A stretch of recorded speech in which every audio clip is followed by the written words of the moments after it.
Hey, Coach, it's Trevor Gross from CUTigers.com. You said that you had Tyler Davis on pitch count last week. Is he going to have the same on Saturday, or are you just going to let him go full? No, he'll be ready to go, Trevor. He'll be ready to roll. And Coach, you mentioned yesterday about how Coach Bowden kind of took you to the woodshed in your first meeting in 2008. But you returned the favor the next year in 2009, your first full season as head coach. And I guess 2003, your first year at Clemson, you also beat him. But just how much did that mean to you in 2009 to beat a coach you idolized, and how much confidence did that give you as a young head coach? Well, he whooped us in 08 for sure, but he was awful nice about it. He was very polite about it. But it was pretty special. You're talking a man I have great respect for, one of the greatest winners that this college game has ever seen. And so to be able to, get that win in 09 was special. It was special for our team and where we were, and that we started out 2-3 that year, as you remember, and then we won 6 in a row. And that was such a huge win for us. It was a great moment. That was DeAndre McDaniel's pick and quarterback trying to tackle him and all that stuff. That was just a great night. And he was very gracious. And I think that was his last season, if I remember correctly. And That's right. So we didn't win much, but I was able to get the last one. But to get one against him that's a tall order. And again, just thankful that I had a chance to know him and spent a lot of quality time with him. Just even further grow appreciation for who he was as a man. Dabo, this is Matt with ClemsonSports.com. I think Florida State and Clemson have won the past 10 ACC titles. Does the game feel any different this year, or any less excitement, or do you feel like it's still a huge matchup when these two teams play every time? Oh yeah, no, it's Clemson, Florida State. I mean, it's a huge game. Has been, forever and will be forever. There's no doubt about it. Just so much history between these two. And at this game, yeah, it's not necessarily for the lead in the division, but it's Clemson, Florida State, and it's a huge game. They got a really good team that's playing really well. They got a lot of good players, and it'll be a heck of a game. So, as I said earlier in the week, man, we need to really have the Valley at its best, and we need to be at our best as a team, and see if we can find a way to win this game. It's important to a lot of people. And just to follow up, Tony was saying this week just how much this game meant to him and some of the games he played in against Florida State and stuff. Just do you remind players at all just of the history of this game, and do y'all talk about that at all this week? Oh, sure. Yeah, absolutely. I mean, every week, whoever you're playing, if there's any type of, history or whatever, you're always, you talk about scout report, you talk about, this is one of those games that's every week's important, but this is one of them that's just special because there's always, like I said, there's just a lot of history there. All the way back to my first one in 03, which was a magical night. And had a rough year that year. We were 5-4 and just gotten, our tails handed to us at Wake Forest. And, we got the number 2 or 3 team undefeated Florida State coming in here. They were really, really good. That probably cost them a chance at a national championship that year. Man, our team just rose up. And Charlie Whitehurst and our defense did a great job, held them 10 points. Charlie Whitehurst and Derek Hamilton and Aries, Kevin Youngblood, Tony Elliott, and, man, our backs, Chad Jasmine and that group. Man, we had a heck of a night. It was one of my favorite memories. And then kind of got it rolling there. I think we had played Duke after that. Went 6-4, beat Duke 7-4. Then had a great day at Carolina, 8-4, and next thing you know, you're in the Chick-fil-A and play number 6 Tennessee, and had a great finish to the season. But it started, with that game. And, this game is the type of game that can really give you good momentum and confidence because both teams have, a lot of good players. Dabo, this is Larry Williams on that 0-3 game. I've always assumed that if y'all don't win that game, that y'all are fired. And I know there's always what ifs, tons of what ifs, but can you say that, like, what you would have done that's your first year back. And if y'all get fired, do you go back into commercial real estate or any idea? Or do you think you had the coaching bug strong enough that you would have tried to stay in coaching? Well, I would have never got out of coaching. I always had the coaching bug, but we got fired at Alabama, and Dennis Franchione didn't keep me. So I didn't have a job, and I tried to get a job from December to February. And, that first year I was out in 01, but I didn't get a job. I didn't get hired. And so next thing you know, in the coaching business, you just have a very short window to get a job. And otherwise, it's rare that you get hired in May. Something crazy's got to happen for you to get a job in the summer. So if you miss the little window cycle, you're out.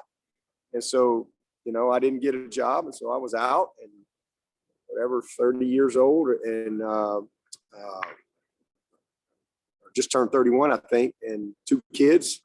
And, a contract running out, I had to go to work. And so I was very fortunate that Rich Wingo had reached out to me about a job. And so that's how I got into that. I started that April of 01 and one season turned into a second season, and same thing the next year. I didn't have an opportunity. There was a couple of jobs, but I was doing some high school stuff and some consulting and clinics and things like that. But I never lost the coaching bug. I just, God hadn't opened the right door for me. And so, however, 18 months later, the door opened at Clemson. And I knew this was the right door. I knew it was the right place. I didn't really know why. And then you start out 5-4 and, there can be some doubt, but I knew God was in control and I knew he brought me here for a reason. And I just trusted that. I just, kept the faith and, you're probably right. I was building a house at that time. And, I remember going out and meeting with my builder after that Wake Forest game the week of the Florida State. I went out at lunchtime because I came here. I didn't come here and rent. I came here, bought a lot, and I'm going to build a house. And I knew we weren't in a good situation and as a staff or whatever. And maybe why Tommy hired me. Maybe couldn't get nobody else. I don't know. But, we were in the middle of building a house and I went out there and during lunch, the builder needed to meet me about something, brick or something. And I'll never forget it. I was walking away and he stopped me and he said, listen, coach, hey, I just want you to know if, we're getting ready to play Florida State, undefeated, number 3, whatever. And, he said, hey, if things don't go well, the rest of the way, listen, I just want you to know I got somebody to buy this house. And I'll never forget it. It made me mad. I was like, hey, let me tell you something. We're moving in this house. Okay. We might live in here for a month. We might sleep on a mattress but I had just built that same house in Alabama, the same house for 8-9 months and was 2 weeks away from moving in it when I got the job at Clemson. And I've done packed my, here we go. And so now I've come here, I've built the same house again. And I didn't know what was going to happen, but I knew we were going to move in that house. And we were going to stay there for a while. But anyway, that was an unbelievable fork in the road. That's life. But hey, God's always got the right answers. He's got the plan. It's never our plan. It's always his plan. And man, I'm really thankful for that because I've had a lot of plans along the way that I'm really glad they didn't work out because God had a better plan. And I think as people, we always sell ourselves short. We limit ourselves by how we think or by what other people, say to you or feel about you or whatever. And that's not how God intended it. So, it was an amazing time. It was a blessing. And, I remember that whole week, I'm like, gosh, we got enough to beat these guys. And it was just a magical night. And, we got it done and man, we got to run. All I know is Coach Bowden, we went from 5-4 to 9-4, beat number 6 Tennessee. He got coach of the year. And man, they might have wanted to get rid of him, but they didn't have any choice but give him another contract. And what that meant was Swinney's got to move in that house. And we lived there for 14 years.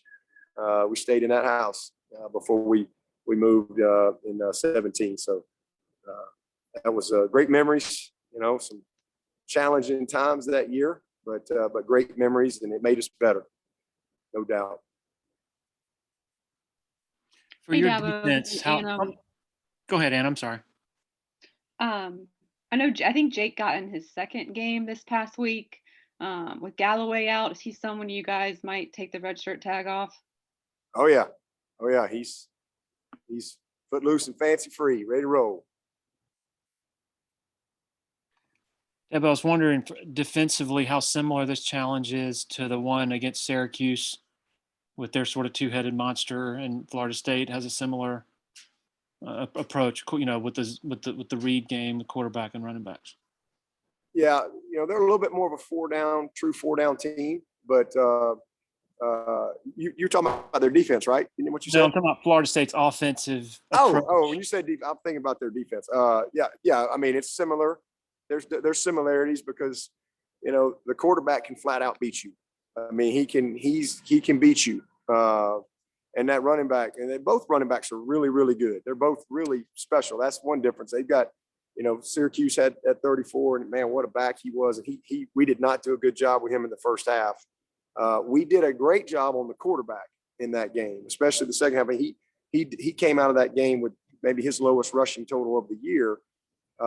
So it's similar in that they've got as you said, two-headed monster, really a three-headed monster, but position-wise, running back and quarterback, they're a nightmare, and they're running everything through those two guys. Everything flows through them, and they're explosive. The biggest difference is just the skill set of the quarterbacks. The kid 16, I think 16, the kid from Syracuse, man, he is fast and strong, and can kind of play bully ball with you, but he can run away from you. I mean, he just flat out run away from you and leave you. And he ran away from Florida State on some bootlegs and some scrambles and stuff. But Travis for Florida State, he's got game-breaking speed as well. He's just way more, shifty, elusive than the quarterback from Syracuse. That guy was a lot bigger. You could kind of get on him a little bit better, but if you didn't, he was strong enough to break tackles, and he ran away from you. This kid is he's just hard to get your hands on. I mean, he's a magician, and they do a great job because they're not going to leave him in the pocket. I mean, if he's in the pocket, it's going to be quick game screen type stuff, and other than that, it's play action.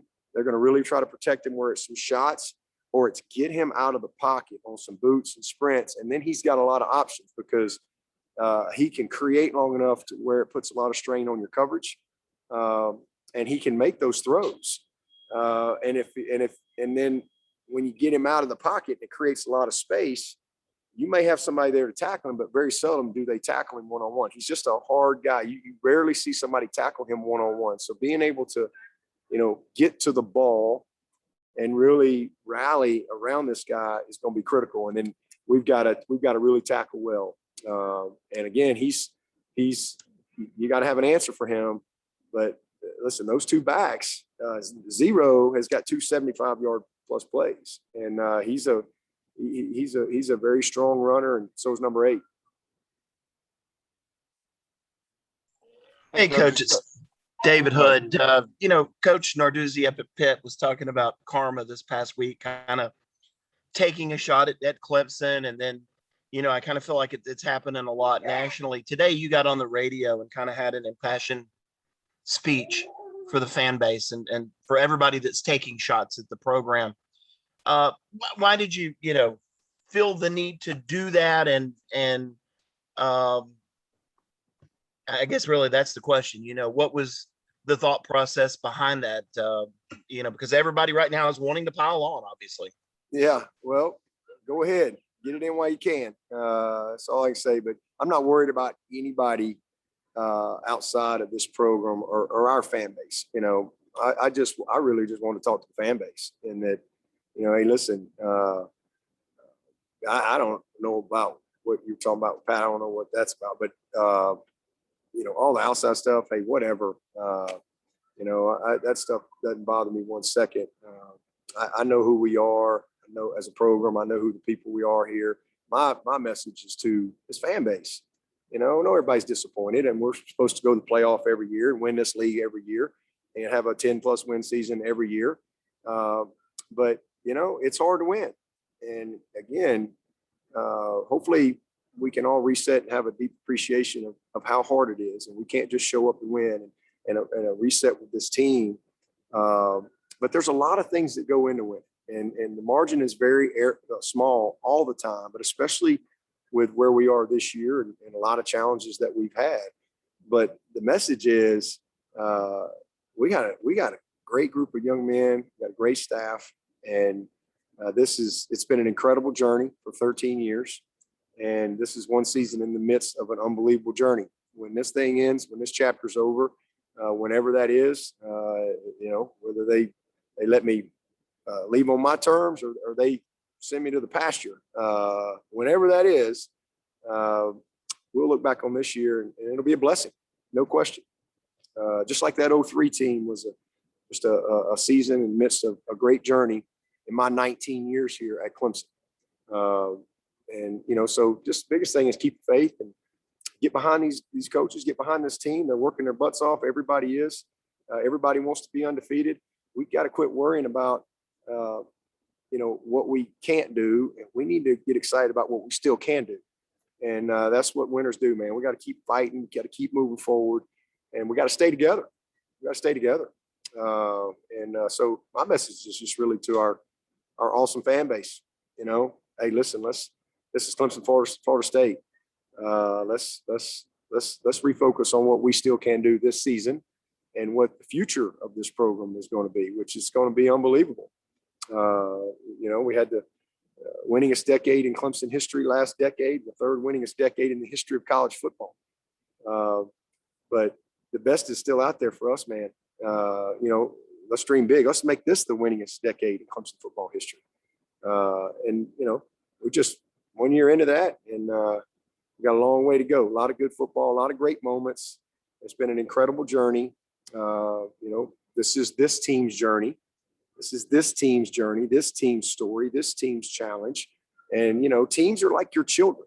That's how I look at it. I look at all my teams like our children. They're all different. They all have unique personalities and strengths and weaknesses and different challenges and things that they have to overcome. And this is this team's journey. But, you know, you love your children all the same. All right. And, you know, that's just how I look at it. So, you know, we got a great group of young people that are committed, that battle every single day, that show up, and we got a lot that we can do better, and we know that. But just keep the faith and know that, you know, all the great times and all the joy that we've had through here for the last decade around here, you know, that's not going away. You know, that's not going away. So hang in there. We'll take one or two more for Coach. Hey, Coach, it's Trevor again. DJ had just 3 interceptions in the first 6 games, and obviously the two at Pitt cost you at least 10 points there. But I know Ross fell down on that first one, and there was a lot of contact there. I just curious what you saw on that play. Well, you know, 2 things. One, it brought field pressure, and honestly, I thought DJ could have kind of held on to the fake and thrown the ball over to Davis Allen where it was designed to go. And you know, I don't think Ross was expecting it, number one. But number 2, he got, you know, too far on the sideline. There was some contact. But, you know, number 3, it's first down. You're on the 25-yard line. You know, we're going to come away with points. And you know, just throw it away. Don't try to force that ball right there. It's the first quarter. It's the second drive. You know, that's a teachable moment. You know, one that, you know, he wishes he would have had back right there. I have a 2-part question, if you don't mind. One, in the last 30 hours, have y'all had any more injuries or any of that kind of stuff? It seems like it's been happening a lot. And then that's an appropriate question. And then two, I was going to ask, does it make it any more, I guess, frustrating with some of the outside noise or criticism when y'all have so many guys trying to play through stuff and playing banged up and fighting to get on the field every week? Well, like I said, I don't know what all the outsides. I don't listen to that. So I don't know. I mean, I know I've been doing this long enough to know that, but I don't listen to that or read that or whatever. I don't let any of that stuff infect my mind. I know what reality. I don't need somebody to tell me. I know what the issues are, and the biggest thing for me is you just hurt for some of these guys. We've had as many as 18 guys. We got, I guess, 14 guys out for gone for the year, gone. I mean, like really good players. And, it's been a lot to have to manage, and continuity has been a real challenge. As I said the other day, I mean, we've had multiple starting lineups, and that's not been good for us. Those aren't excuses. That's reality. And everybody has to deal with those things. And we haven't played well offensively. And, it's cost us, but as bad as we've been in position to win. And that just tells you, how much these kids care, and it's going to pay off for us though. We're going to grow through it. There's some struggle, but it'll make us stronger, make us more appreciative. Just like I said earlier, man, hang in there. My hurt is for the guys who have lost their opportunity to play. That's what I hurt most for, because these kids, they put so much work into the opportunity to play football, and then all of a sudden they can't do it. And it's been one of the craziest years I've ever been a part of when it comes to who can play. And, but it's going to make us better. We got a lot of guys. The flip side of it is we got a lot of guys that are getting a ton of experience that will be back. A very talented group of, these last two signing classes, really talented group of guys. And, it'll pay off for us in the long run. Doesn't feel good right now, but it'll pay off down the road. Nothing new injury-wise? Nothing new injury-wise. So, of course, I hadn't been inside yet, so might want to text me later. All right, thank you.